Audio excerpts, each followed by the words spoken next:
Hello there guys, what is going on? Son of Chelsea back here again for another edition of Let's Talk Chelsea. Hope you're doing well and keeping safe on this Sunday. Obviously, no Premier League football this weekend due to the death of the Queen, so we're going to have to wait until at least Wednesday, it is believed. We're still not confirmed that game against Salzburg is taking place, but obviously having to wait for Graham Potter's first game as Chelsea's head coach. In the previous week, obviously, a lot has happened regarding Chelsea. So I've got my video reacting to Thomas Tuchel's dismissal, a 20-minute video kind of breaking all that down. And then, of course, on Friday, reacting to Graham Potter's appointment. So please go and watch those two videos because that's kind of like the ground sort of reaction to both of those events effectively. So in this video, I want to talk about some reports that have come out in terms of Graham Potter, the expectation on him now as Chelsea's head coach, and then kind of maybe delving into a little bit of tactics and what we can expect from Graham Potter and why I think this appointment isn't as radical in terms of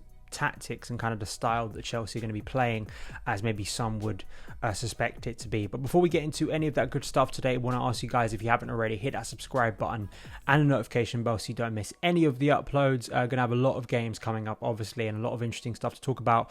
Now we do have a new Chelsea head coach, always fascinating to see how that plays out, so please do hit that subscribe button, and as well, if you're enjoying the content, it's a massive help if you do hit that like button, because new people can find the channel as well. I want to start off with just shouting out a few articles that I've been reading and videos as well.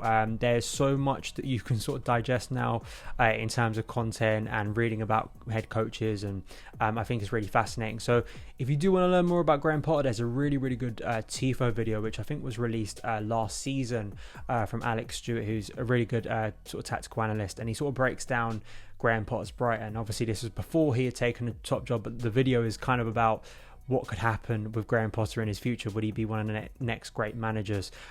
Really does go into not only the tactical game, the technical side, the players, how Graham Potter has sort of deployed those players at Brighton and got them to play in a variety of roles and systems, but also kind of the personal side. I think there's some really interesting stuff in there.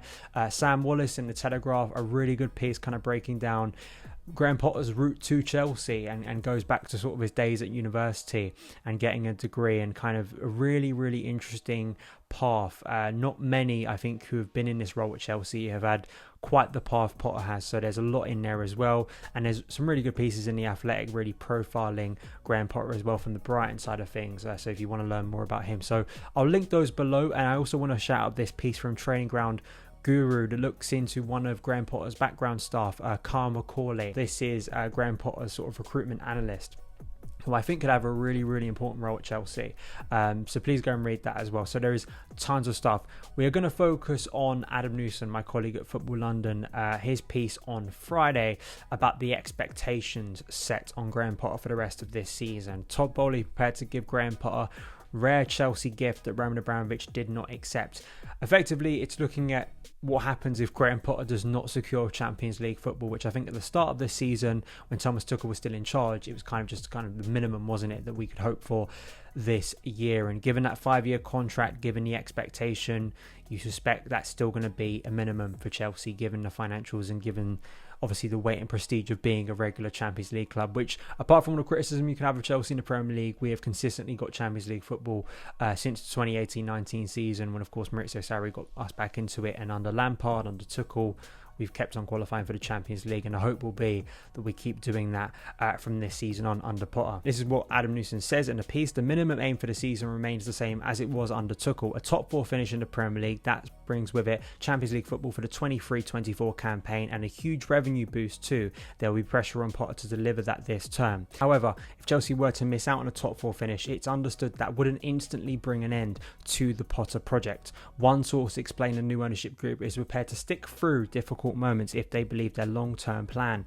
So Potter will get time, something that was rarely given under Roman Abramovich. The hope, of course, is that those difficult moments don't arrive, that Potter has a galvanising effect on the Chelsea squad in the weeks ahead, and that the Blues move up the Premier League table. But before then comes the Champions League, the visit of Salzburg, and Potter's own journey through the very top level of the European game.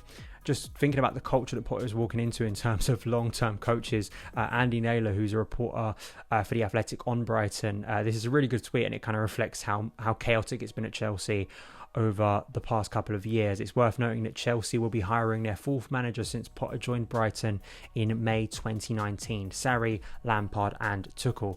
None of Chelsea's last 13 managers have lasted as long as Potter has at Brighton since Mourinho's first spell, and that was June 2004 to September 2007.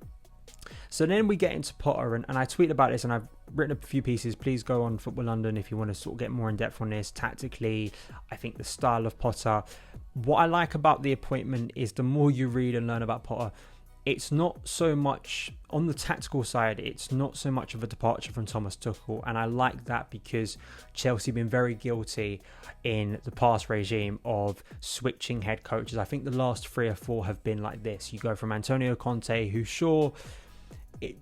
in terms of formation, you can argue it's quite similar to what Thomas Tuchel would eventually do with Chelsea, but counter-attacking, his approach to football isn't exactly identical to his replacement Maurizio Sarri, who is very set on one idea of football, very set on plan A, and it's all about plan A, and it's about this sort of controlled positional play, possession-based football, which annoyed Chelsea fans. But he was very much set on that. He was a unique coach at Chelsea. Then you go from him, sort of this idealistic manager, into Frank Lampard, a novice who comes in, who is learning on the job, who's playing young players, who's kind of finding out his own methods as he goes. And then we move on to Tuchel, who is kind of the complete departure to Frank Lampard, because Tuchel had so much experience. This is a guy who'd worked at PSG, Borussia Dortmund, Mainz, before arriving at Chelsea. He'd played at the top level of the game. Tactically, he was so shrewd. He was one of the best tacticians in European football. Potter is sure not at the same level of Thomas Tuchel. I think few head coaches Chelsea could have got at this stage would have been. But in terms of the way he wants to play the game, in the way I think he's going to use the Chelsea squad, I don't think he's going to walk into this Chelsea squad and suddenly be met with a load of players he can't use, which again comes down to Chelsea's overall recruitment, not so much on the head coaches.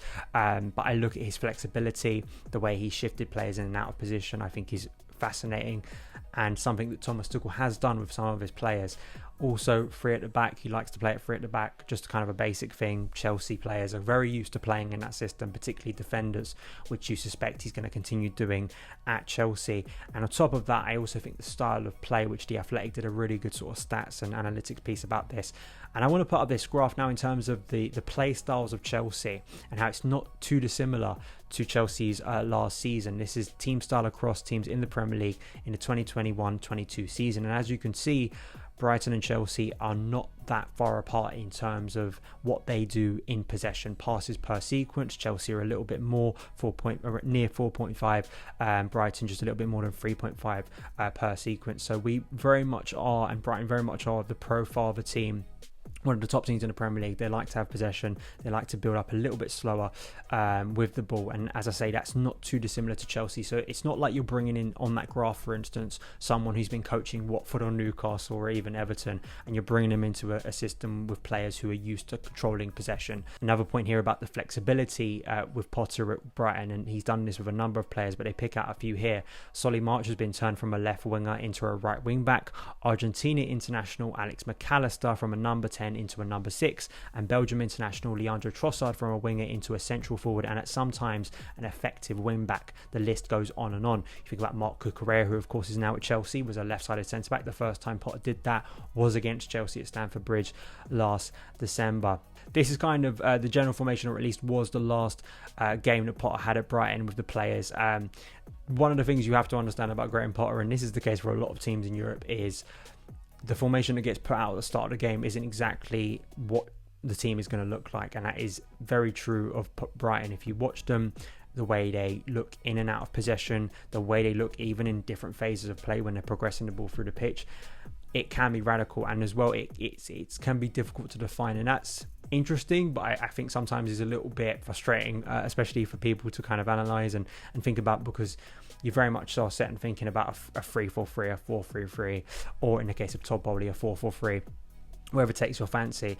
But it's not too dissimilar again to Chelsea. I think back to Thomas Tuchel and what he did with, say, Ruben Loftus-Cheek in and out of possession, and it's kind of a general theme of a lot of coaches nowadays, kind of the set classic 4-4-2 players all in a row. It's not quite the same. I think it's more defined when a team is out of possession. I think René Maric, who was now working at Leeds with Jesse Marsch, I think was a coach at Borussia Dortmund, and I remember him tweeting once that the best way to understand a team structure, if you're trying to sort of pin it down, would be out of possession rather than in possession. And I think very much, if you look at Potter's Brighton team, very fluid, which is kind of a buzzword, but it's true, and the way they interchange possessions, and as well the buy-in he's got from so many players to be able to be so flexible and change players' positions dependent on the opponent, which I think is really impressive. This is the last Chelsea team that was put out by Thomas Tuchel. As you can see, Kepa in goal, back three, Dave, Fofana, Koulibaly, Chilwell, Mount, Kovacic, James, Havertz, Aubameyang, Sterling.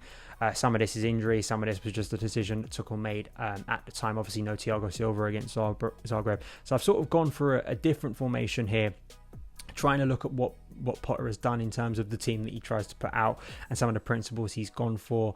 I think it's fascinating, firstly, what he does in terms of goalkeeper, because Kepa Arrizabalaga, with his feet, you'd say is more akin to say Robert Sanchez, which is a player that Potter very much developed and brought up. Very fascinating to see if he sticks with Kepa, he gets a resurgence at Chelsea, or Edouard Mendy keeps his place. That was such a big debating point before Tuchel was sacked, actually.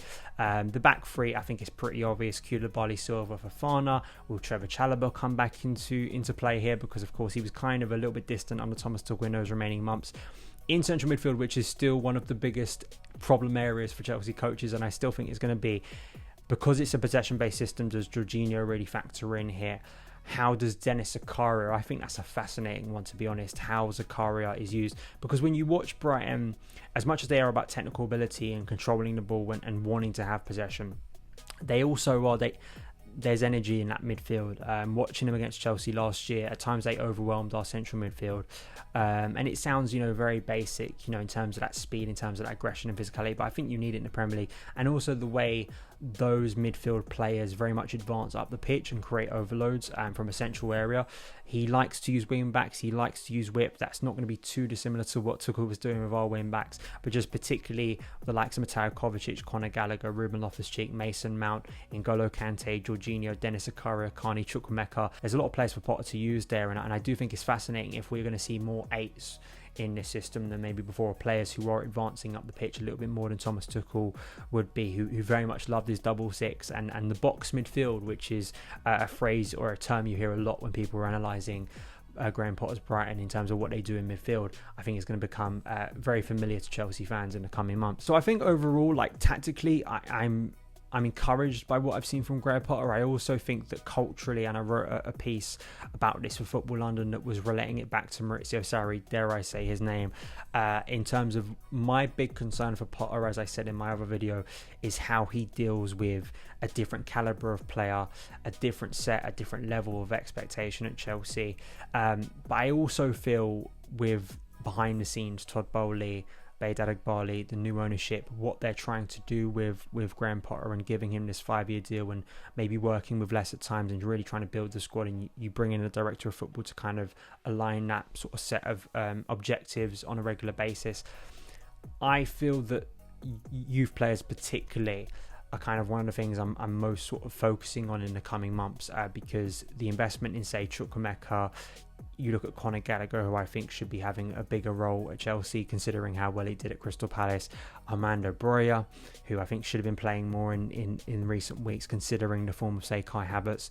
How Potter develops those players and brings them in, particularly with the investment, the continued investment we've seen in young talent, and those talent who went out on loan, who weren't permanently sold, like Levi Colwill in a back three, potentially coming back, Ethan Ampadu, Callum Hudson-Odoi. There are players who I think in the future could be massive under Graham Potter, and I think that is what the new ownership is hoping, that they won't have to spend 250 million every single summer, because I think if you are, something's gone drastically wrong. Let me know your opinions. We will have to wait to see to Wednesday, because it's very much guessing at the moment, because I remember Thomas Tuchel's first press conference, he got asked about N'Golo Kante, his positioning, and that's when he started using the phrase, or we got used to the phrase double six, so he got sort of clarity over his formation. I think until we see that first game, we really are just guessing, and you are watching a lot of Brighton games and trying to assume kind of general principles, but of course these are a different set of players. This is a different environment for Potter, so until we get those games as I say, it's a bit like pre-season again, isn't it? To really start to understand how the shape of this squad's going to look. I'm more fascinated to see if there are any players in here who can be sort of a McAllister for Graham Potter. Is there going to be some player, like when Callum Hudson-Odoi was deployed at wing back for the first time under Thomas Tuchel, is there going to be a player who's going to be put in a position that we don't expect at the moment? That's what fascinates me. Hope you've enjoyed this video, guys. I'm just trying to break down some of the good articles. As I say, there's tons of good stuff to read about Graham Potter if you're interested. Please go in the description box below, read all of them, watch the videos, and hopefully you're excited for his first game, which we hope will be on Wednesday against Salzburg. Thank you guys for watching. Follow me on Twitter at SonOfChelsea, and I'll see you again very soon. All the best.